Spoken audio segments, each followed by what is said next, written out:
Hey, it's Joe Solari here with the Business of Writing. Today we're going to talk with Alana Terry. She's a Christian suspense writer, and she also helps authors with their advertising.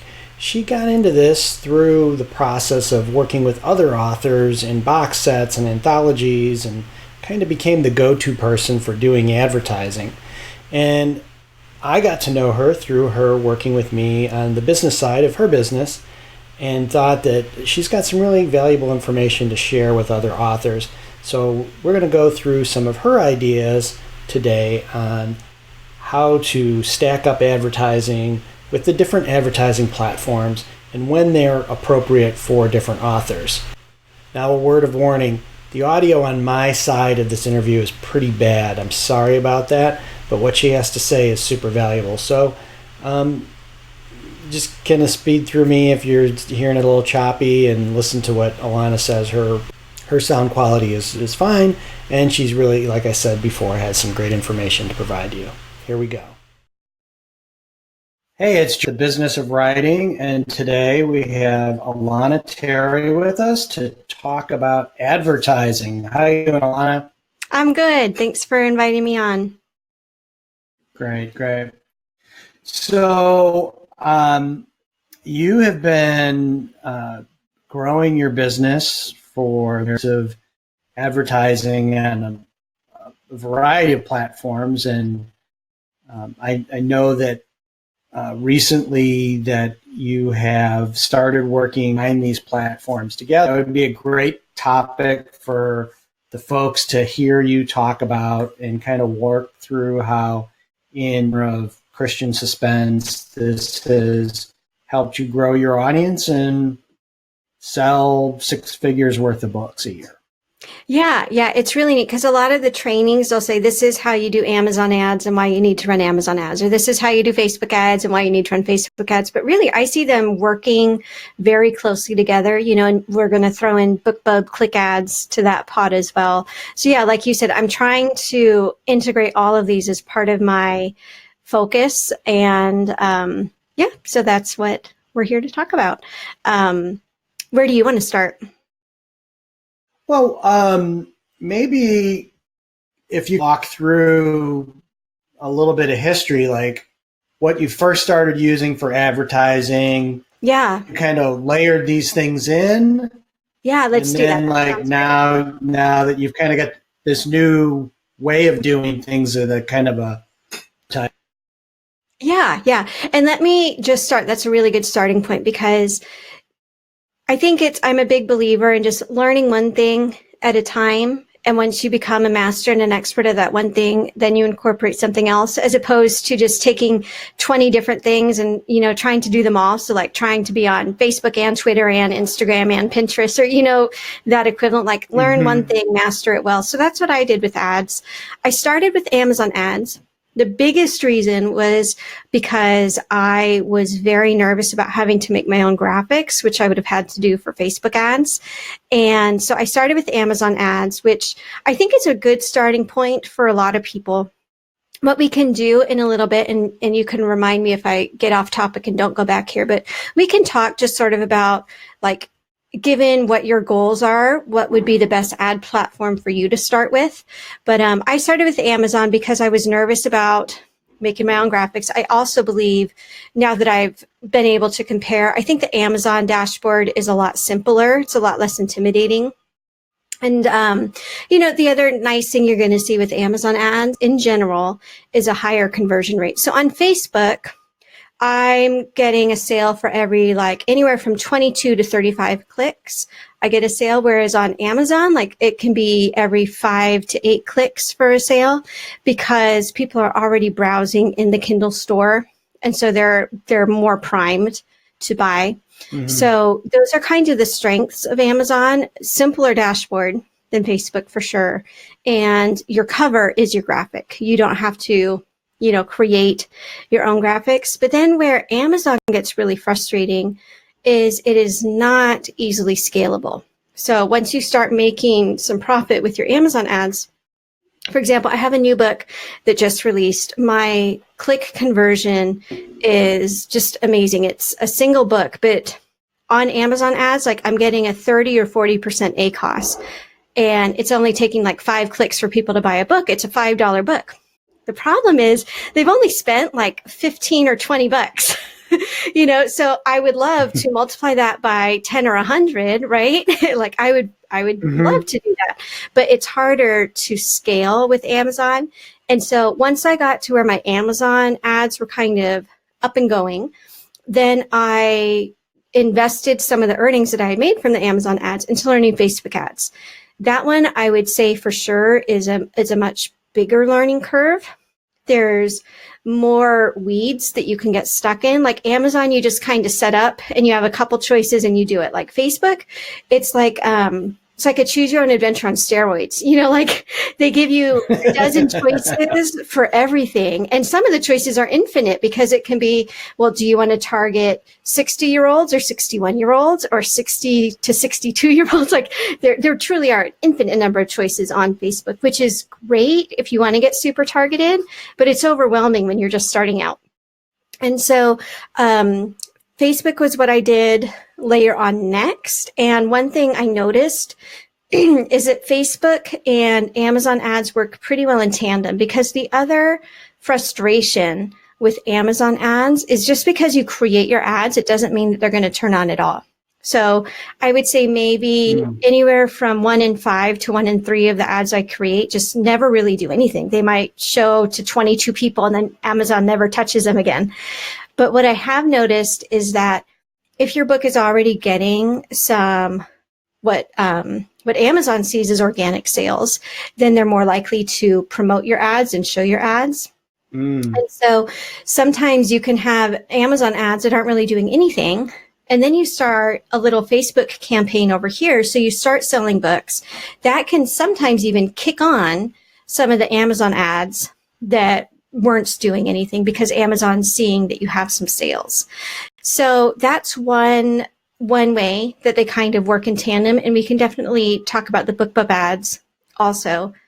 So yeah, that again is just one way that Amazon ads and Facebook ads work really well in tandem. And then what I've seen is as I've scaled up my Facebook ads, because Facebook ads are way more scalable.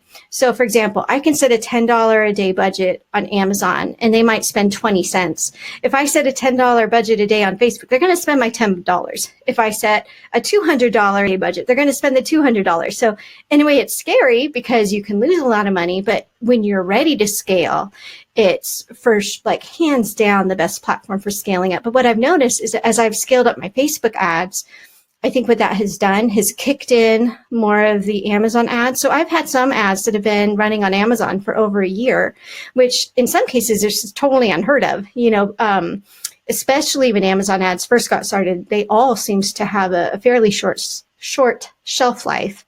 But since I've been having them work together, I think that's one of the things that has actually helped my Amazon ads stay active as well. So right now I'm spending roughly the same amount on Facebook and Amazon. Facebook is probably a little bit more, and Amazon, it's a little hard to predict, because they're not going to spend your daily budget like ever. So it's hard to predict. But it's been one way that I've gotten my Amazon ads to at least stay active and to be spending on a regular basis. Interesting. So you mentioned Bookbub. I know from our previous conversation, book part of your success in getting actual Bookbub deals, but what got you into advertising on Bookbub, and how does that layer in, and how do you use that? Well, I'm not sure that everybody who runs ads feels this way, but I actually found them to be really fun and almost addictive. Like I tell my husband, like, to me, they're my equivalent of playing Candy Crush. Like I like seeing my dashboard. I like doing the tweaks. So basically once I got to where my Amazon ads were just going, right? And I mean, I'll keep up with them, but there wasn't a ton to be doing or learning. Facebook ads, same thing. Like I think I really like the learning side of it too. And so I felt like I had done a lot with Facebook. And so I was like, okay, I'm a little bored with just these two. I guess Bookbub's where to go next. And Bookbub has some really neat strengths. So two big goals for me this year are to really focus on international sales and sales on the wide platforms. And I'm actually really proud because right now Amazon only accounts for about 60% of my book sales, and the rest is coming from, wide or audiobooks or other things. And so Bookbub ads have been a neat way for me to, kind of grow my readership on some of the wide stores. And one of the neat things, if you think about the Kindle store and if you think about what it takes to rank in your category in the Kindle store, we're talking about at least hundreds of sales a day, to get really high up in most categories and most ranks. Mm-hmm. I can just do, like low double digit sales, like a month on some of the wide platforms and still be at the very top of the searches when you search my genre. So all that to say is like Bookbub ads, I don't really feel are making me like crazy rich or anything, but I do feel like they're helping me to gain visibility in these wide stores in a way that's a lot harder to replicate on Amazon. So that's one of Bookbub's strengths. And then another really cool thing that I've been doing, and another example of these ad platforms working in tandem. So what you can do if you have something like reader links or any way that you can send people to a bookstore but still capture their pixel information. So I use reader links. So basically when I set up my Bookbub ads, I am using reader links. The reader links are connected to my Facebook pixel. And so then I'm growing an audience of BookBub readers who have clicked on my ads, and then I can send those people ads in the future. So I'm just now doing some experiments sending people direct to Kobo. It used to be that all of my Facebook ads would just send people to the Amazon sales page. I'm now setting up a few ads that are sending people direct to Kobo and retargeting anybody who's clicked one of my Kobo links on BookBub. So, again, just another neat way that these ad platforms can work together. Yeah, that's a really interesting point that you bring up there, because while BookBub is, not sharing who they're sending your ads to, the people that do click capture them with the pixel, you can retarget them, you can create an audience of them, and then you can go find more people through a lookalike audience that helps you to, get, those behaviors, interests, however Facebook's quantifying those people, to go make your other ads work even better. Yeah. So one thing I've been doing with lookalikes, they're definitely my cheapest Facebook audience right now. And I've also been getting more international campaigns going with lookalikes. And so that's another way. So, if you have 1,000 people who click on one of your BookBub links, let's say, and it might take a little while, to get to that point, because BookBub's a smaller platform with fewer people. But, if you get to 1,000 or 1,500 people who click on that link, that's enough of a sample size. So what I do is then I tell Facebook, make me a lookalike audience of people just like these people, but do it to people in Australia or do it to people in Canada.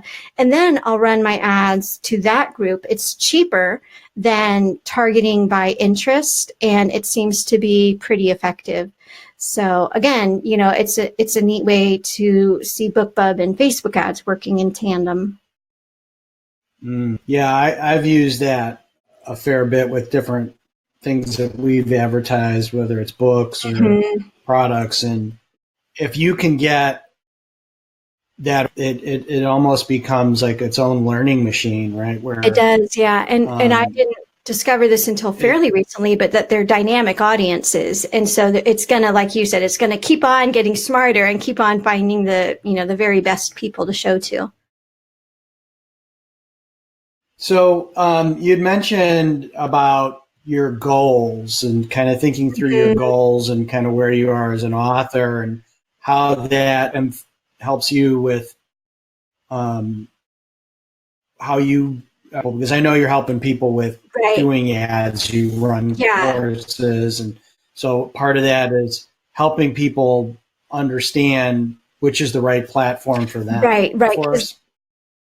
Yeah, because like I said, I really don't suggest that you go out and learn every single one of these platforms, today. So just knowing where to start, I think a couple questions you can ask yourself. One is, what is your goal? If it's KU reads, then probably starting with Amazon ads is going to be the best, the simplest, the one that makes the most sense, because you want Amazon readers, you want people who are already on that platform.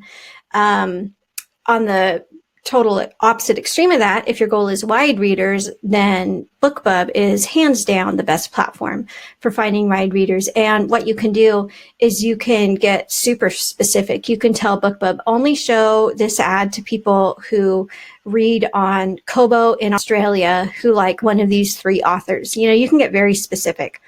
It's another one of the platforms that is harder to scale because Facebook, I like to think of as an infinite number of potential readers, whereas Bookbub, it is kind of a small pond. But I also feel like, and I don't have numbers, but I do feel like Bookbub has enough churn that maybe even an ad campaign that you ran 4 months ago, if you were to run it again, even to the same audience, I feel like they have enough readers coming in and out of their list. And this is totally anecdotal and just gut feel. I don't have, numbers to support this, but I do feel like you're going to be getting new eyes. I think Bookbub does do a good job of getting new readers into their system. But again, it is going to run out eventually of people. Facebook is great for a lot of things. Facebook ads truly are my favorite. One of the things I like is the opportunity to retarget. So for example, like if someone clicks on one of my Kobo links in a week, I can show just those people an ad that takes them to a Kobo book. Facebook is also really good for retargeting your email list. So anytime I have a launch, like if I like to have my ads evergreen, I'm pretty bought and sold into just the evergreen sales model. I don't want to do like spikes and feast and famine and all that. But the one thing that I do for launches is I will do a campaign just to people who are on my newsletter list. And those always are really effective campaigns because they're people who already know you, right? And you can do the same thing. Like if someone clicks on your Facebook ad last week, you can retarget them this week with an ad for book 2 or something like that. So Facebook is really neat for targeting and retargeting. I've been doing some with lead gen, so you can also run Facebook ads to grow your email list. The weaknesses of Facebook are probably just that it does take a lot of testing, a lot of tweaking, a lot of babysitting. It's really not like a set it and forget it. Whereas I think Bookbub and Amazon can be more so set it and forget it. So that's another question to ask yourself. Do you want to be like in your ads dashboard on a regular basis, or you just want to kind of find a few things that work and have them going? Another question is, are you more into like promoting a launch, or do you really want to just have evergreen ads going on?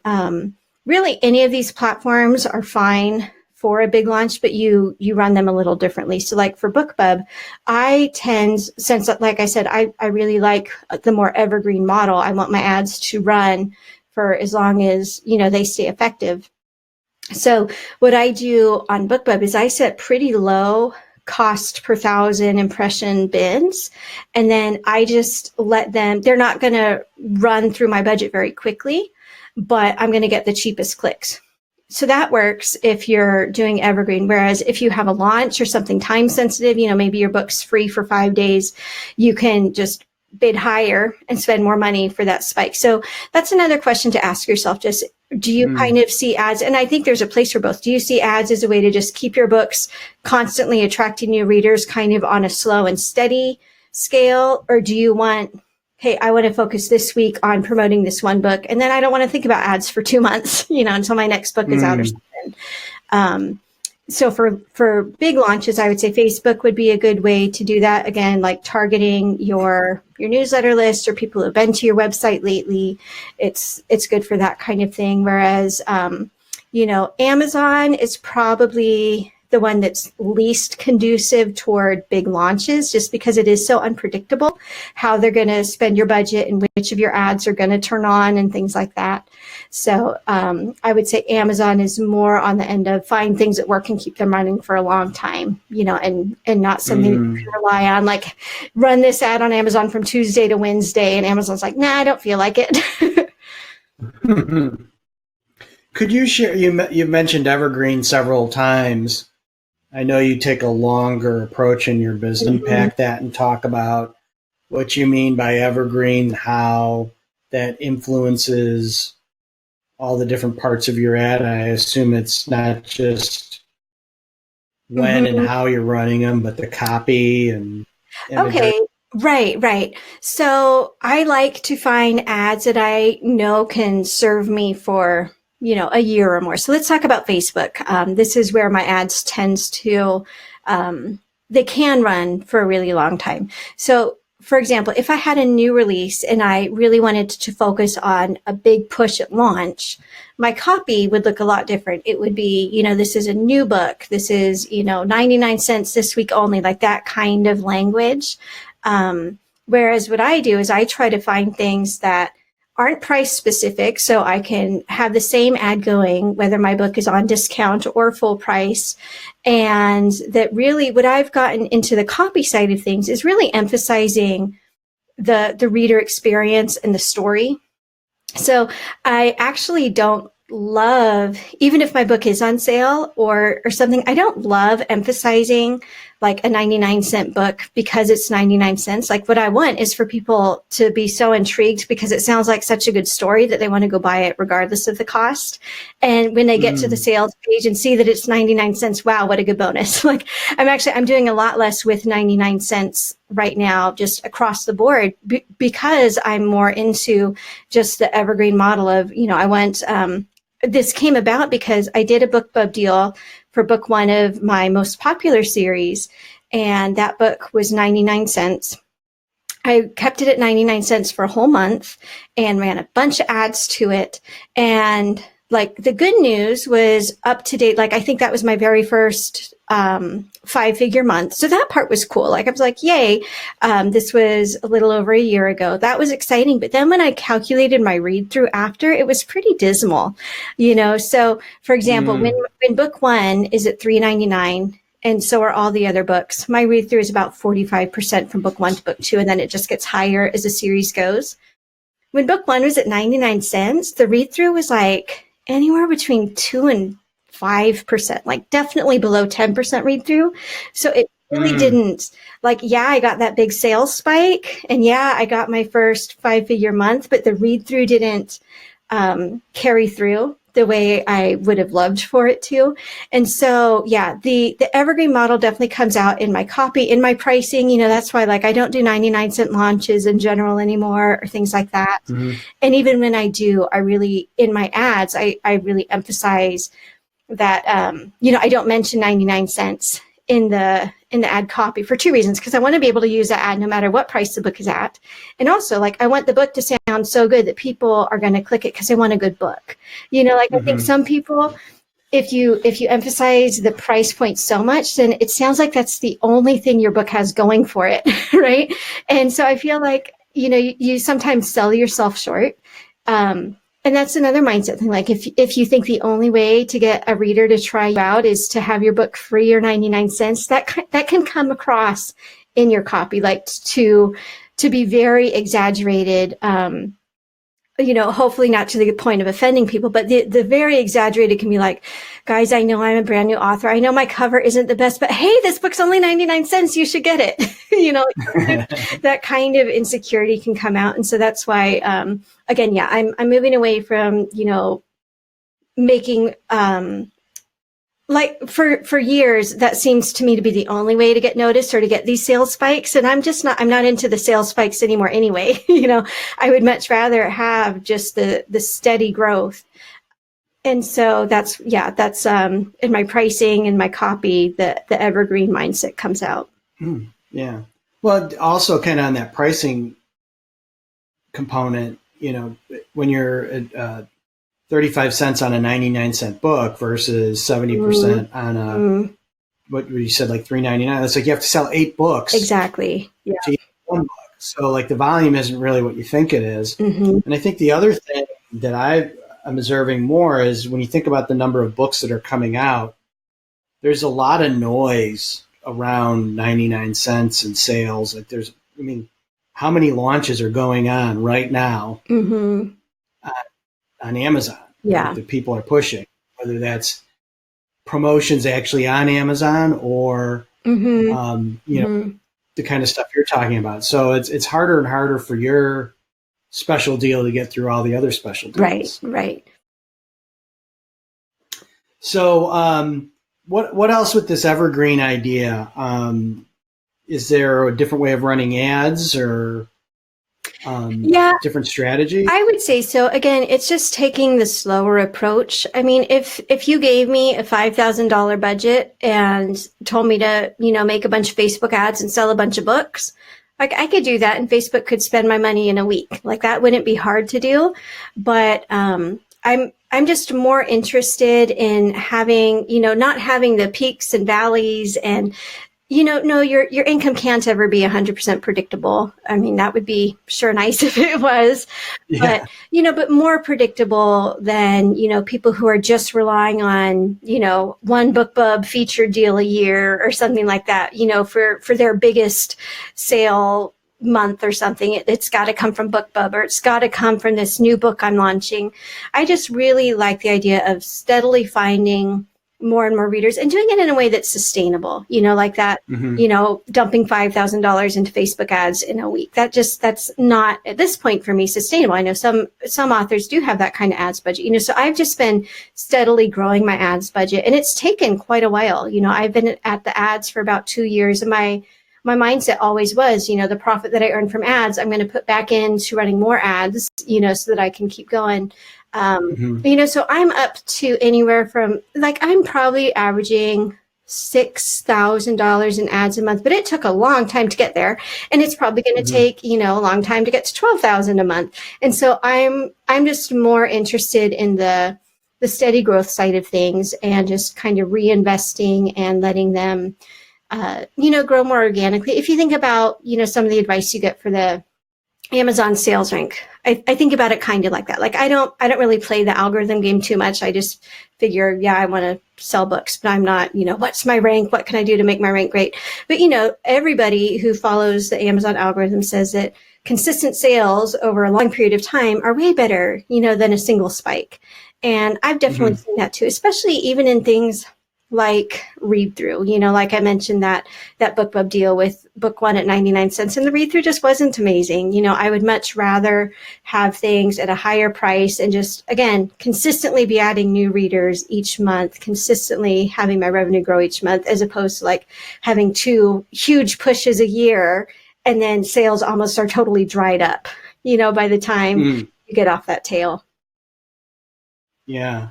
Well, and I think that people forget with any trying to do something super efficiently, right? So that what Amazon's trying to do is connect readers and writers together on a friction. Do something where it's scammable or gameable or people can trigger things in it. That's got a finite life because that's not what they're trying to do, right? And soon as people exploit that, then they're going to eliminate it. Right. If that's going to be something you're chasing in your business, it's certainly not an evergreen or long-term strategy. Yeah. You can have those and maybe you can play that, but if you think if you're not sticking to what they're trying to do, which is want to read your books, it's not going to work. Yeah. It's not going to work long-term or short-term. Yeah. I think the long-term approach also is why I'm focusing on the wide sales. I think most people would agree that if your goal is just make a ton of money in the next 5 months, put your books in KU and do everything you can to I don't want to say game the system, because some people I think do make a great living using, it's not always, gaming in a sleazy kind of way. Like some people are just really smart about doing that. But for me, it definitely has been more of looking long term. I don't want Amazon to be my only source of income. I mean, that's kind of scary. I could get an email tomorrow that says, oh, by the way, we're changing our royalty rates, or, oh, by the way, we think that you had a click farm or, a swipe farm, bump up the page reads. Yeah, you can't publish with the same, I don't want to have to be so afraid of that happening. And so, part of my long-term approach is really growing an audience on the other stores as well. I think that that's something where folks are understanding that, the real asset isn't the rank. It's understanding that you have a connection with an audience. And, the reality isn't 10 years time, there could be something that replaces books. Right. But if you're a storyteller and you have an audience, you both can migrate to whatever that is, virtual reality or, sitting around the campfire telling oral stories. Who knows? Like that, but that, right. Like that, I talk to authors about this is like, you go back 10 years ago, even if you had a traditional deal, it was super hard for you to get an audiobook. Right. Mm-hmm. Just the technology was expensive and people weren't. And now we're in a world where you can get a high quality narrator to do your books. You can hold on to your copyright and you can have complete control over all the aspects of production, which is great. Right. And open up to this new audience that you're not cannibalizing your readers. Most of the people that are listening to audiobooks aren't readers. Mm-hmm. Yeah. Right. Like that's what the data is showing is it's people that would like to be learning and would like to be entertained that way, but they just don't have a lifestyle conducive to reading. Now they can consume your books while they exercise or while they're driving or commuting. And so those are new channels. Who knows what those channels are going to be in the future? Right. Yeah. And that's one thing that's great about being indie is, you can adapt so much more quickly than, the real big players who, are sometimes still like in the 1990s model of things. Yeah. And, I was just reading in the paper today, Disney had its first full quarter with Fox, and it was not a good quarter. Mm-hmm. Like they're, of course they find all the skeletons in the closet and there's just, Fox has had duds movies, but like, why did they buy that company is because there's a strategy for them to get closer to their customer, right? They're trying to get all that streaming channels so that they can start selling stuff direct because they own the content, right? And it's like if somebody like them, and that's what they're thinking about is how to get closer to the customer. It's like they're trying to become indie, right? Just on this massive scale. Oh, for sure. Right? Yeah, I've been pulling any audiobooks that I can. I've been pulling out of exclusive with ACX and, putting them up on Findaway so they're available in other platforms. Basically any audiobooks going forward are going to be non-exclusive for those same reasons. So have you been using Findaway? Yes. For your And have you been seeing a fair bit of library checkouts? I haven't gone into the dashboard recently to see kind of, I don't know how well they show the breakdown of what's coming from where. I get a deposit, a small deposit. I'm like, yay. But one thing I'm excited about, Bookbub's Chirp thing, audiobooks now. So I just got an email. I think it was yesterday. They're going to be using one of my Christian fiction audiobooks for. Oh, congratulations. Yeah. And it seemed really simple. Like, we think this book will be a good fit. Like I didn't have to submit it or anything. We think this book will be a good fit. Let us know if we can reduce the price. I'm like, yeah, go ahead. Like, I think it was as simple as that. And then just, in a couple of weeks, it's going to get promoted. So I'm very excited to see what happens with that. Cause I've heard about Chirp. I've signed up to get their emails, as an audiobook listener, but I have no idea if we're talking, like a dozen extra sales or 1,000 extra sales or anything in between. So go into your dashboard when you've got a chance and look back and you'll see that, you're not making a ton of money on these things, right? No, not at this point. You're in Hoopla and I think it's Bibliotekia or something like that, which is like the European version. But here's the interesting thing about it is like the public library system, most of them are connected with Hoopla. So if you can go to your list and you can say to your audience is like, hey, if you're not into spending a lot of money on an audiobook, but you'd like to listen to them, you can go to Hoopla Mm-hmm. and you can get it for free. Yeah. Well, they're getting it for free, but when you do it, you get like $1.85. Right. Well, and then it's in that library system, which is cool. You know, I've had people write and tell me, I couldn't find your book or audiobook in the library, so I asked them to get it. Like, that's amazing. I love that. I'd rather have it in the library, you know, and lose one sale if that means that, you know, dozens or hundreds of people have access to it for, you know, all eternity. Yeah. Mm-hmm. So, you know, that's something to look at too as a way on your mailing list, is just to, you know, for the folks that, you know, you could maybe open their minds up to that experience. I do have one email in my auto sequence that points people to Scribed, because I've been on Scribed as an author for a couple of years, and I've been using it as a reader for a few years now too. And it's great because it's, you know, unlimited reading for cheaper than being a KU reader. And then the authors don't have to be exclusive, you know, and they've got a lot of audiobooks on there as well as ebooks. So I really like the subscription model. If they don't require that exclusivity, I think it's great. Yeah. And doesn't Kobo have a subscription model too? They do. It might just be in certain regions. I checked the box that yes, I want to be involved, but it's not very active yet. But I think it might just be because it's only in a couple countries where I haven't found too many readers yet. Great. Well, what other thoughts do you have about advertising? And then I think it'd be really helpful if you kind of talk about your course and what you're doing. I know you're getting ready for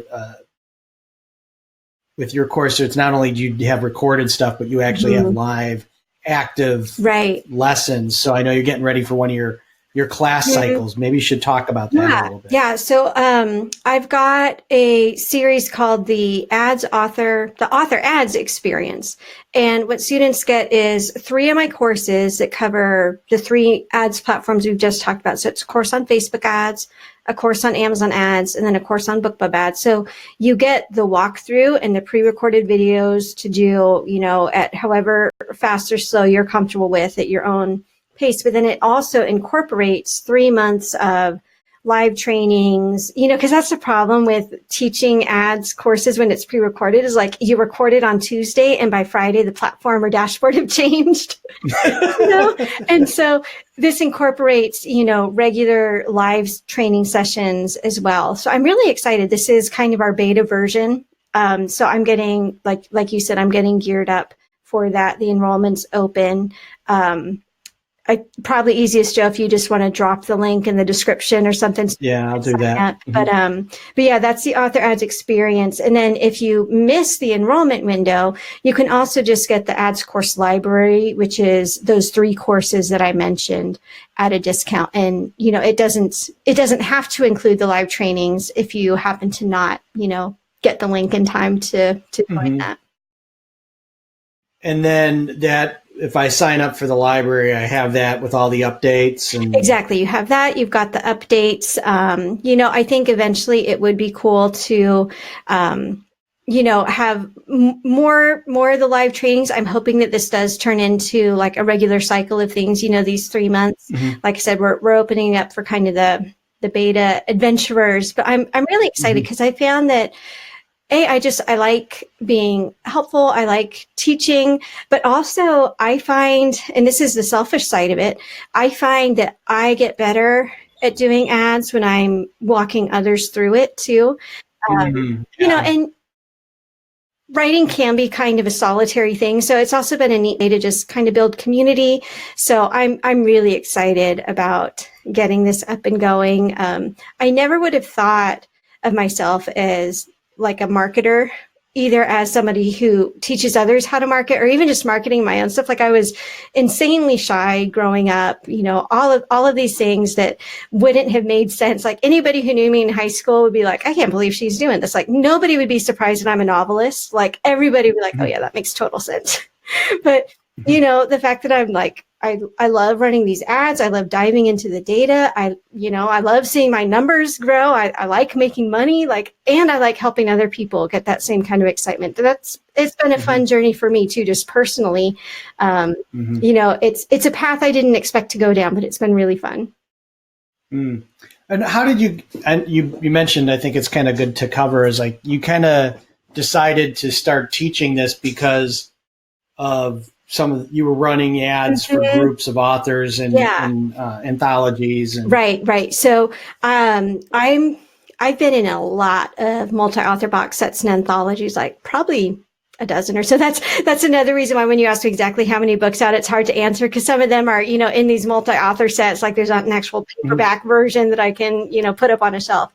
But I've been doing these. It's been a great way to kind of be in community with other authors in similar genres. So I really like doing these anthologies. And when we promote them, I usually am the one who volunteers to run the ads for them. And so I'd be running the ads. I would keep people posted, hey, we spent this much on, this platform. We earned back this much in sales. And so people started asking me, well, how'd you do that? Or, sometimes people will be like, hey, will you run my ads? I'm like, that's the last thing I want to do is run ads for other people. But I really like teaching ads to other people. And so I started what was going to just be like a quick training, just have a few videos up that if people did want a little bit of help, it would at least give them a place to get started. And I didn't expect it to go beyond that. But when I recorded that first batch of videos, I think that one was on Facebook ads, I realized it was fun and fulfilling. And like I said before, it also really helped me kind of solidify my own ad strategies. And so, for example, the fact that I'm teaching ads, it makes me way more willing to test certain things that would feel experimental and maybe a little risky and scary otherwise. So I'm running tests all the time. If I put the picture of my paperback or the picture of my ebook or of my ebook on a Bookbub ad, which one's going to get the higher click? For me, that's fun to do. But if the only reason I was doing it was either to make a cent cheaper click or, satiate my own curiosity, it wouldn't feel quite as rewarding. So it's been really fun for me to take all of these tests that I run, share them with others, because the tests are fun, but they are kind of time consuming also. So it feels for me like I'm getting a lot out of it too, just by having a more compelling reason to dive deeper into some of these things than I would if I were just doing it for me. Great. Well, it's been very helpful to understand this concept of how to use these platforms together. And again, so you're running when does the course exactly start, the live piece? August 15th is when the live component begins. So if you sign up before then you can get into the Author Ads experience. If it's after that point, the Author Ads library is the 3 videos. It doesn't have the added component, but obviously it's a little bit cheaper since you're not paying for the live stuff also. And those are, to do at your own pace. Because some people, that's all they need. They just want a real quick, simple walkthrough. Sure. They don't need the hands-on stuff. So I thought I would offer both for what fits people's needs best. And I know there's some folks that they don't want the live stuff, and then there's others that's really what they want. Yeah, they want. Exactly. They need to ask questions, and I went back and forth a ton on how to do it, and then I was like, well, this is really simple. I'll just offer both. You know what I mean? So, if you're getting caught up on the names, the Author Ad Experience is the 3 courses plus the 3 months of live trainings. If you're not interested in that, or if you just missed the sign up window for that, then it's the Author Ads library that will get you lifetime access to the courses. Great. Yeah, and I know the courses that I run is the first part, there's just lots of questions people have, right? You just need to get them answered. And I know that a lot of those questions are the same. Right. Questions I get. It's more useful to just, everybody come with your questions now because you've all got the same ones. Yeah. Yeah, and just you just need to have that reassurance that that's a normal question. Try this, and this, or certainly with some of the business stuff, there may be some nuances with each person's particular situation that Mm-hmm. we're trying to deal with. But yeah, I think that that's great that you're offering both and allowing people to have some access to. Yeah, I'm excited about it for sure. Yeah. Great. Well, thanks for being on, Alana. It's always good to talk to you. It is fun. Thank you. All right. Bye-bye. Bye.